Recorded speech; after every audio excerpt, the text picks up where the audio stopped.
नमस्कार, special report में आपका स्वागत। मैं राहुल ओझा आपके साथ। बांग्लादेश में शेख हसीना सरकार के तख्ता पलट के बाद अंतरिम सरकार शपथ ले चुकी है।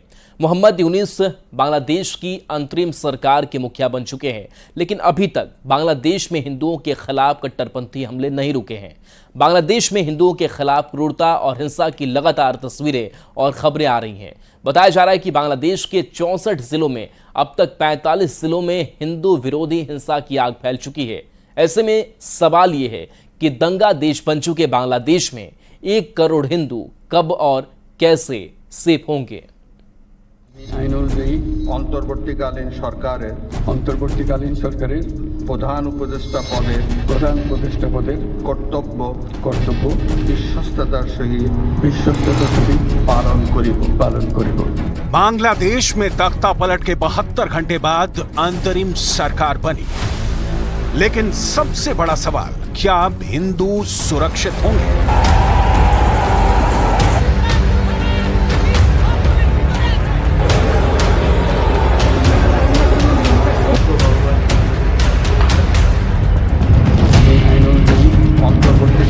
नोबेल पुरस्कार विजेता मोहम्मद यूनुस के नेतृत्व में नई सरकार ने कमान संभाली, लेकिन सवाल फिर वही, क्या अब हिंदुओं पर हमले रुकेंगे?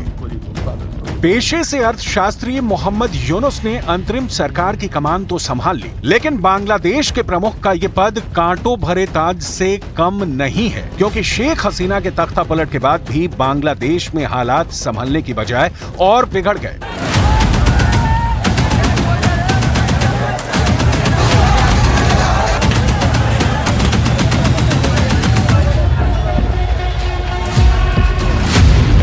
हिंदुओं पर हमले हो रहे हैं, मंदिरों पर हमले हो रहे हैं, पूर्व सेना अधिकारियों के घरों को जलाया जा रहा है, आंदोलन के नाम पर अब भी लूट हो रही है। प्रधानमंत्री मोदी ने बांग्लादेश के अंतरिम सरकार के मुखिया को बधाई देने के साथ ही उन चुनौतियों से निपटने के लिए भी कहा जिन चुनौतियों से बांग्लादेश फिलहाल गुजर रहा है। पीएम ने एक्स पर पोस्ट के जरिए लिखा, प्रोफेसर मोहम्मद यूनुस को उनकी नई जिम्मेदारियां संभालने पर मेरी शुभकामनाएं। हम हिंदुओं और अन्य सभी अल्पसंख्यक समुदायों की सुरक्षा सुनिश्चित करते हुए सामान्य स्थिति में जल्द से जल्द वापसी की उम्मीद करते हैं। भारत शांति, सुरक्षा और विकास के लिए दोनों देशों के लोगों की साझा आकांक्षाओं को पूरा करने के लिए बांग्लादेश के साथ काम करने के लिए प्रतिबद्ध है। अंतरिम सरकार के मुखिया का पद संभालने के बाद मोहम्मद यूनुस ने अपनी प्राथमिकताएं बताई और दावा किया कि हिंदुओं पर हो रहे हमलों का आंदोलन से कोई नाता नहीं है। এর মধ্যে আমরা শুনলাম, আসার পথে শুনে আসছি যে এখানে আইন শৃঙ্খলার ব্যাঘাত হচ্ছে, মানুষকে আক্রমণ করছে, ঘরবাড়ি জ্বালিয়ে দিচ্ছে, সম্পদ জ্বালিয়ে নষ্ট করছে, চুরি করছে, দিয়ে যাচ্ছে, অফিস আদালতে আক্রমণ করছে, সংখ্যালঘুদের উপর আক্রমণ করছে, হিন্দু, বৌদ্ধ, খ্রিস্টান, আহমদিয়া সবার উপর আক্রমণ করছে। এগুলো হলো ষড়যন্ত্রের অংশ। এগুলো আমাদের বিষয় না, আমাদের কাজ হলো এটাকে রক্ষা করা।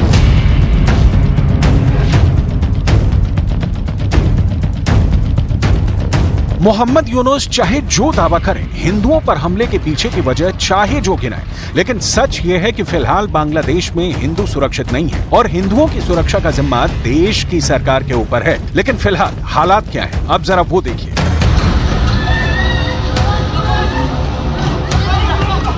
ये बांग्लादेश के नोआखली का वीडियो है। वीडियो में कुछ कट्टरपंथी एक हिंदू लड़की को अगवा करते हुए दिखाई दे रहे हैं। 10 से 12 लोग लड़की को जबरन कार में उठाकर ले जाते दिखाई दे रहे हैं। इस मामले में जब शिकायत हुई तो कई घंटों बाद जाकर सेना ने इस हिंदू लड़की को कट्टरपंथियों के चंगुल से छुड़ाया। भारत को बांग्लादेश से जोड़ने वाले कई बॉर्डरों पर अब भी सैकड़ों की संख्या में हिंदू परिवार मदद के इंतजार में टकटकी लगाए बैठे हैं। बांग्लादेश में क्राइसिस के बीच जो छात्र वापस हिंदुस्तान लौटे हैं, उनसे सुनिए कि फिलहाल बांग्लादेश के शहरों में क्या हालात हैं। कि वहाँ पर नेटवर्क शट डाउन कर दिया था, पेरेंट्स से कोई कांटेक्ट नहीं कर पा रहे थे, बात नहीं हो पा रही थी। कब आई हम? वहाँ से हम 23 को निकले थे, 25 को हम वापस मतलब अपने घर आ गए थे।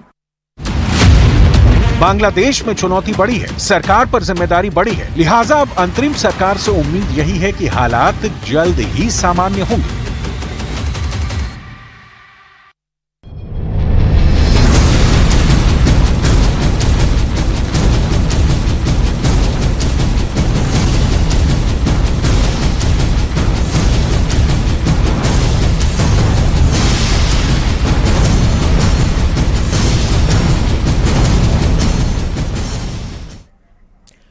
पानी के कहर की ये तस्वीर आपके भी होश उड़ा देगी। नदियां उफान पर हैं, इलाकों में बाढ़ का अलर्ट जारी किया गया था। लोगों को सुरक्षित बचाने के लिए नाव जा रही थी, तभी नदी के उफान में जो हुआ वो हैरान कर देगा।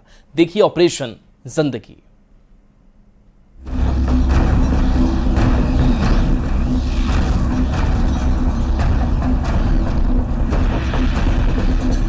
रात के अंधेरे में जल प्रहार की लाइव तस्वीरें, जब मुश्किल में फंसी जान और दिन के उजाले में भी पानी का कहर। तस्वीर रीवा और खंडवा की है, लेकिन सबसे पहले खंडवा की तस्वीर। देखते ही देखते नाव नदी में डूब जाती है। एक बार फिर देखिए, खंडवा के ओंकारेश्वर में नर्मदा नदी में ये नाव डूब गई। नाव में सवार नाविक ने तैरकर जान बचाई। आदि गुरु शंकराचार्य की प्रतिमा की तरफ जाने वाले रपटे के पास हादसा हुआ। दरअसल नर्मदा नदी उफान पर है। इंदिरा सागर बांध और ओंकारेश्वर बांध के गेट खोले जाने की वजह से नर्मदा नदी में उफान आ चुका है। बाढ़ के मद्देनजर सुरक्षित स्थान पर लगाने के लिए ले जा रही थी नाव, और लेकिन तूफान आया और नाव डूब गई। खंडवा के बाद रीवा में भी ट्रक ड्राइवर की जान मुश्किल में फंस गई। रीवा का सिलपुरा पुल के नीचे पानी में ट्रक डूब गया। जान बचाने ट्रक की छत पर ड्राइवर और खलासी चढ़ा। दरअसल रात में तेज बारिश के चलते पुल के नीचे पानी भर गया था। ट्रक डूबा, उसके बाद शुरू हुआ रेस्क्यू ऑपरेशन। ट्रक ही नहीं बल्कि बोलेरो गाड़ी में पानी में फंस गई। पुल में जल भराव से ये हालात बने। 4 जिंदगी करीब 2 घंटे तक ट्रक के ऊपर फंसी रही। एसडीआरएफ की टीम पहुंची, तब इन लोगों का रेस्क्यू किया गया, सुरक्षित बाहर निकाला गया। अब तीसरी नंबर की तस्वीर जबलपुर की। जबलपुर में गौर नदी के कटिया घाट में नहाने गई महिला पानी के तेज बहाव में बह गई। बताया जा रहा है कि नहाने के दौरान महिला का पैर फिसला और वो तेज बहाव में बह गई। सूचना के बाद एसडीआरएफ और होमगार्ड सैनिक महिला की तलाश में जुटे। गंगा में लगातार बढ़ते जलस्तर के कारण कई इलाकों में बाढ़ जैसे हालात पैदा हो गए हैं। पटना में गंगा के किनारे बने घाटों के ऊपर गंगा का जलस्तर पहुंच गया है। दीघा और गांधी घाट पर गंगा खतरे के निशान तक पहुंच गई है। जिला प्रशासन ने गंगा में नाव के परिचालन पर रोक लगा दिया है। बावजूद इसके नाव पर लोग इस पार से उस पार जा रहे हैं। मौके का जायजा लिया है न्यूज 18 संवाददाता रवि एस नारायण ने। लगातार बढ़ते जल स्तर ने बाढ़ जैसी स्थिति ला दी है, और आपको बताऊं कि लगातार गंगा का जो जलस्तर है वो लगातार बढ़ता जा रहा है, और जिसके कारण आपको कहें कि खतरे के जो निशान है वहां तक पहुंचा है, और जिसके कारण जो दियरा के इलाके हैं उन गांवों में पानी घुस गया है। अगर आपको बताएं कि मनेर की अगर बात बताएं तो मनेर में 2 गांव जो है महावीर टोला और एक 76 जो गांव है उनका संपर्क जो है वो सड़क से कट चुका है। गंगा का जलस्तर इस कदर बढ़ा है। अभी जो हम आपको तस्वीर दिखा रहे हैं ये दीघा घाट की, जरा देखिए कि ये मरीन ड्राइव है, और मरीन ड्राइव से ठीक बगल तक रोड के नीचे तक जो है वो पानी यहाँ तक पहुँच गया है। यहाँ तक पानी अमूमन कभी कभी दिखाई पड़ता है, लेकिन ठीक मरीन ड्राइव के नीचे अगर देखेंगे तो गंगा का जलस्तर यहाँ बढ़ा हुआ है। नाव के परिचालन पे पूरी तरह से प्रतिबंध लगा दिया गया है, लेकिन बावजूद इसके आप देख सकते हैं कि नाव का परिचालन जो है वो जारी है, और बड़े संख्या में लोग इस धार में एक ढंग से कहें कि जिस ढंग से उफनती हुई गंगा है वहां पे नाव का परिचालन हो रहा है और लोग जा रहे हैं।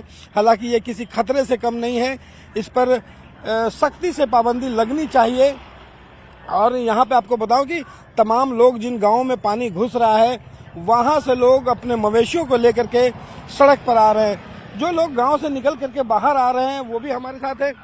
बाबा, आप उस पार से आ रहे हैं? जी सर, उस पार से आ रहे हैं सर। उस पार में दियरा में कैसी स्थिति है? गांव में पानी स्थिति तो बहुत बेकार है सर। इस स्थिति बहुत बेकार है, लेकिन हम लोग अब क्या करें सर, कमाने के लिए तो जरूर है, कैसे काम चलेगा सर। और दिक्कत को सामना करके हम लोग आ रहे हैं सर, जा रहे हैं। क्या काम करते हैं? मिस्त्री हैं सर, लोहा के। अच्छा, लोग तो वही ड्यूटी जा रहे हैं सर। रोज आकर के रोज आना जाना है सर जी।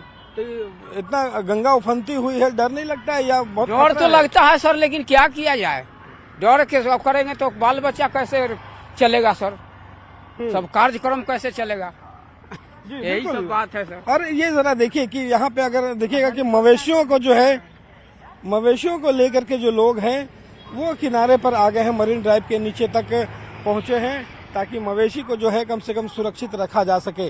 तो जिस कदर आपको बताएं कि जो गंगा का जलस्तर है वो हर घाट पे अगर आप देखेंगे कि वो उफान में है। अगर गांधी घाट की बात करें तो यहाँ पे जो खतरे का निशान है वो 48.6 मीटर में है, लेकिन अभी जो है गांधी घाट पे लगभग 49 पहुंच गया है और दीघा घाट की भी स्थिति लगभग खतरे के निशान के नजदीक है। तो ये जो स्थितियां बनी है जिसे लेकर के लगातार पिछले दिनों मुख्यमंत्री जो हैं उन्होंने भी मुआयना किया, लगातार निर्देश भी दिए अधिकारियों को, जिलाधिकारी खुद जो हैं वो सतर्क है।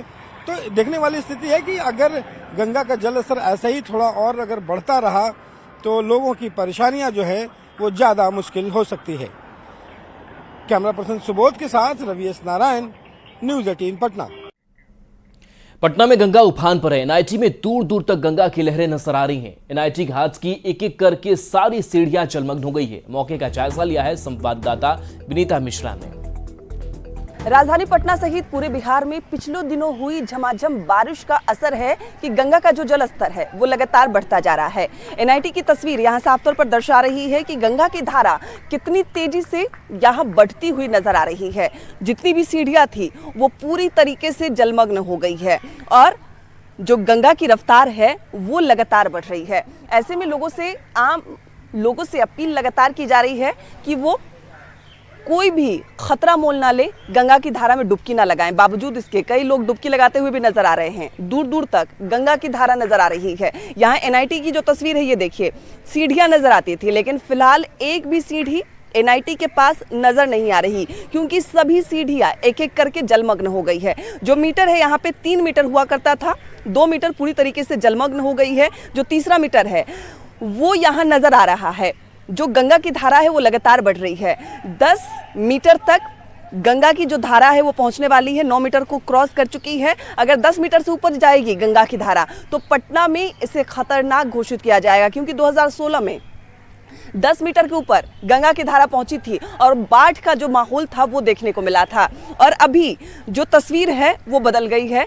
पिछले 2-3 दिनों में इस तरीके से जो गंगा की धारा है वो नजर आ रही है। दूर दूर तक जो तस्वीर है वो बयां कर रही है कि कैसे गंगा उफान पर है और कई लोग तैराकी करते हुए भी नजर आ रहे हैं। कुछ भी हो सकता है, जान जा सकती है। कई ऐसी तस्वीरें भी हम लोगों ने दिखाई है कि कैसे लापरवाही के कारण लोगों की जानें गई हैं। बावजूद इसके लोग समझने को तैयार नहीं हैं, तैराकी कर रहे हैं, स्टंट करते हुए नजर आ रहे हैं। लगातार जो धारा है वो बढ़ती जा रही है और जो पानी का बहाव है वो बढ़ रहा है। सिर्फ बाउंड्री बाकी है, बिल्कुल जो ऊपर वाला चबूतरा है वहां तक पानी आ चुका है और पानी का जो लेवल है वो लगातार बढ़ रहा है। आने वाले दिनों में ये रफ्तार और बढ़ सकती है। विनीता मिश्रा, न्यूज़ 18 पटना। गंगा में लगातार बढ़ते जलस्तर के कारण लखीसराय में लोग बाढ़ की आशंका से सहमे हुए हैं। बढ़िया प्रखंड के खुठा गांव के पास गंगा का पानी करीब आ गया है। गंगा के बढ़े हुए जलस्तर ने किसानों के लिए परेशानी खड़ी कर दी है। किसानों का फसल डूब चुका है जिससे किसान परेशान हैं। लोगों ने जिला प्रशासन से नाव की मांग की है। हालात का जायजा लिया है न्यूज़ 18 संवाददाता राकेश कुमार ने। लगातार गंगा के जल स्तर में काफी तेजी से वृद्धि हो रही है, जिसके बाद लोग बाढ़ की आशंका से सहमे हैं। ऐसे में इस वक्त हम मौजूद हैं बढ़िया प्रखंड के खुठा गांव के समीप। आपको दिखाना चाहेंगे कि गंगा के जल स्तर में लगातार वृद्धि हो रहा है, जिससे लोग बाढ़ की आशंका से सहमे हैं। लोगों का फसल भी जो है पूरी तरह से बाढ़ के पानी में बर्बाद हो रहा है, जिससे किसान काफ़ी चिंतित हैं। कुछ स्थानीय किसान हैं हमारे साथ, हम इनसे जानते हैं क्या स्थिति है बाढ़ का। गंगा तो रोज बढ़ रहे हैं, पूरा काफ़ी तेजी से और पूरा भयभीत है, पूरा फसल डूब चुका है। देखिए लगातार लगभग 4-5 दिनों से गंगा का जलस्तर बहुत तेजी से बढ़ रहा है। यहाँ लगभग नहीं कुछ तो 2 मीटर से ज़्यादा पानी अभी बढ़ चुका है 3 दिनों में, पिछले 3 दिनों में। और वो गांव के आप देख रहे हैं सामने, गांव के पूरे करीब में गंगा पहुंच चुकी है। चूँकि सारा खेत हम लोगों का जो है इस पूरे गांव का उस दियारा में है, मवेशी उसी पार में रहता है, तो इसलिए कोई साधन यहाँ व्यवस्था तो है नहीं। चूँकि गंगा बाद में सूख जाते हैं, नाव पर्सनल रहा नहीं, सरकार की तरफ से अभी तक नाव उपलब्ध नहीं कराया गया। राकेश, न्यूज़ 18 लखीसराय। मुंगेर में 2 दिन स्थिर रहने के बाद एक बार फिर से गंगा का जलस्तर बढ़ने लगा है। दियारा क्षेत्र के 3 पंचायत के कई गांव में बाढ़ का पानी फैल गया है। पिछले 23 घंटे की अगर बात करें तो गंगा के जलस्तर में 29 सेंटीमीटर की बढ़ोतरी हुई है। आशंका जताई जा रही है कि आज दोपहर तक गंगा नदी का जलस्तर वार्निंग लेवल 38.33 मीटर को पार कर जाएगा। फिलहाल गंगा नदी खतरे के निशान से 16 सेंटीमीटर नीचे बह रही है। अभी गंगा नदी के जलस्तर में 2 सेंटीमीटर प्रति घंटे की रफ्तार से बढ़ोतरी हो रही है। गंगा के जलस्तर में बढ़ोतरी होने से गंगा पार दियारा क्षेत्र के निचले इलाकों में तेजी से पानी फैलने लगा है। बाढ़ का पानी फैलने से पशुओं के चारे की समस्या आ गई है। अगर ऐसे ही हालात रहें तो पशुपालक मवेशियों को लेकर इलाका छोड़ने की भी बात कह रहे हैं। पानी बढ़ रहा है। गांव में चला गया है पानी? पानी गांव में गया ना। अभी कितना पानी होगा वहाँ? पानी बहुत है, हिला हो गया सीतामढ़ी चरण में, तनी गाँव डूबेल बचल है। आपके गांव की क्या स्थिति है? गाँव की स्थिति अभी नीचे जा रहा है, पानी जा रहा है तो अभी नीचे ना है। कितना गांव में कितना पानी है? गाँव पानी खद्दार में सगर हो गई आगू पाछू। बहुत पानी गांव में हेल गया है, अगुत्ती पछुती सगर हो गया है पानी। अच्छा। बच्चा के डोरे न है, अगुत्ती पछुती हो गया तो बच्चा के छोड़ के अलिए हैं बाजार। अब की होते नहीं होते के देखे गए। हमें इतने चाहिए तनी 10 दूर बाजार में दे देते कनू जमीन कनू तो लोग रहबे न करते। इतने अथी चाहिए। सुन रखी कै दिन से गांव में पानी की स्थिति है? सांझे से एकदम पानी गेले। बहुत खतरनाक हो रहा है, पानी भी बढ़ रहा है और हम लोग के आने जाने में बहुत दिक्कत हो रहा है। हम लोग जिला परिषद जमालपुर स्टाफ हैं, पानी सप्लाई करते हैं। बोट पर आने जाने में बहुत दिक्कत कठिनाई हो रही है, पानी का भी दिक्कत हो रहा है। जंगल और चल रहा है, इसलिए पानी भी हम आपूर्ति बढ़िया से नहीं कर सकते हैं। अभी जल स्तर बहुत ज्यादा है, आपको बोट पे जाने में दिक्कत हो रहा है? बहुत दिक्कत कठिनाई हो रहा है। ऐसी कई शख्सियत हैं जिनके बुलंद हौसलों के आगे विकलांगता ने भी घुटने टेक दिए।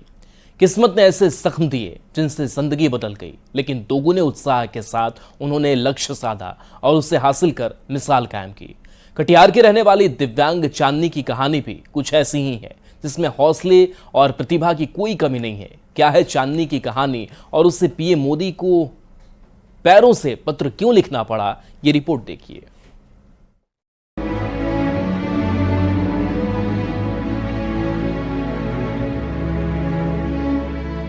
मोदी सर, मदद की जाए। पैरों से पीएम मोदी को पत्र लिख रही इस दिव्यांग लड़की का नाम चांदनी कुमारी है। चांदनी कटिहार के फलका प्रखंड के हथवाड़ा पंचायत की रहने वाली हैं, जो प्रधानमंत्री नरेंद्र मोदी से इलाज के लिए मदद की गुहार लगा रही हैं। हम तो चाहते हैं चांदनी को कुछ लाभ मिल जाए, चाहे इलाज हो सके। इलाज हो सकता है तो और बढ़िया के बात, इलाज सुविधा नहीं मिले तो नहीं मिले, इलाज हो सकता है तो बहुत प्रयास किए थे इलाज के? हाँ सर, हम तो अपना इलाज किए। हम तो गरीब, हम कितना दूर पहुँच सकते। बचपन में दोनों हाथ और अपनी आवाज खो चुकी चांदनी को एक समय ऐसा लगा कि उसकी जिंदगी की सारी खुशियाँ छिन गईं। बड़े संघर्ष से उसका जीवन बीतने वाला है, लेकिन चांदनी पर इन बातों का कोई असर नहीं हुआ। चांदनी हिम्मत नहीं हारी, उसने पैरों से ही अपनी किस्मत लिखनी शुरू कर दी। पैर से खाने पीने के साथ साथ चांदनी ने पढ़ाई भी शुरू कर दी। देखते ही देखते सेकंड डिवीजन से मैट्रिक परीक्षा पास कर चांदनी ने परेशानी और चुनौतियों को काफी पीछे छोड़ दिया। जन्म के 2 साल बाद उसको बुखार लगा, भलहनी से ऐसे हो गया है। कहाँ तक पढ़ी लिखी है? मैट्रिक किया है, मैट्रिक 3rd डिवीजन सेकेंड किया है। बच्ची है ये जो है जन्म के 2 साल से ही हाथ से विकलांग है, ना तो बोल सकती है ना तो सुन सकती है, मतलब हाथ से नहीं लिख सकती है, पैर से लिखती है। चांदनी दिव्यांग है लेकिन हुनरमंद है। खास बात ये है कि पैरों से पढ़ाई लिखाई के साथ साथ ये पेंटिंग भी करती है। ये अपना सारा काम, खाना हो गया, पीना, कपड़ा पहनना, लिखना, पेंटिंग बनाना, पेंटिंग भी बनाई है, ये सारा काम अपना पैर से ही करती है और मैं इसे सरकार भवन में बुलाकर सम्मानित भी की हूँ।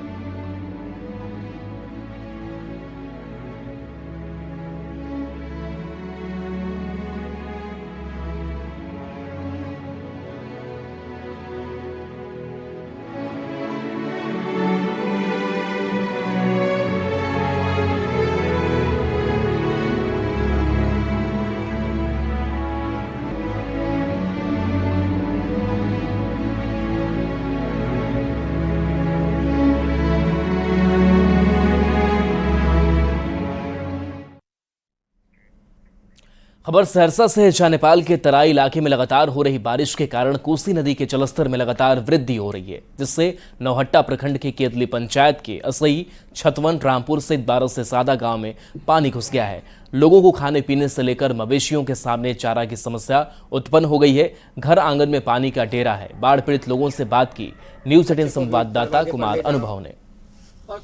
अभी ये मौजूद है नौहट्टा प्रखंड के केदली पंचायत में, जहां की कोसी नदी का जलस्तर बढ़ने के बाद जो है लोगों के घर आंगन में जो है पानी है। सिर्फ जो है ये केदली पंचायत का ही नज़ारा नहीं है, केदली पंचायत से ही जो है कई गांव ऐसे जैसे छतवन, रामपुर और लगभग 1 दर्जन से ज़्यादा गांव जो है बाढ़ से जो है ग्रसित है। आप देख सकते हैं किस तरह से जो है लोगों के घर आंगन में पानी है और किस तरह से लोग जो है जीवन यापन करने के लिए मजबूर है यहाँ पे। और देख खाना जो है किसी तरह जो बरामदे पे जो है बनाया जा रहा है। साफ तौर पर देख सकते हैं लोगों को लकड़ी से लेकर के खाने तक का दिक्कत हो गया है। इतना ही नहीं, मवेशी का चारा तक जो है लोगों को नहीं मिल पा रहा है अपने मवेशी।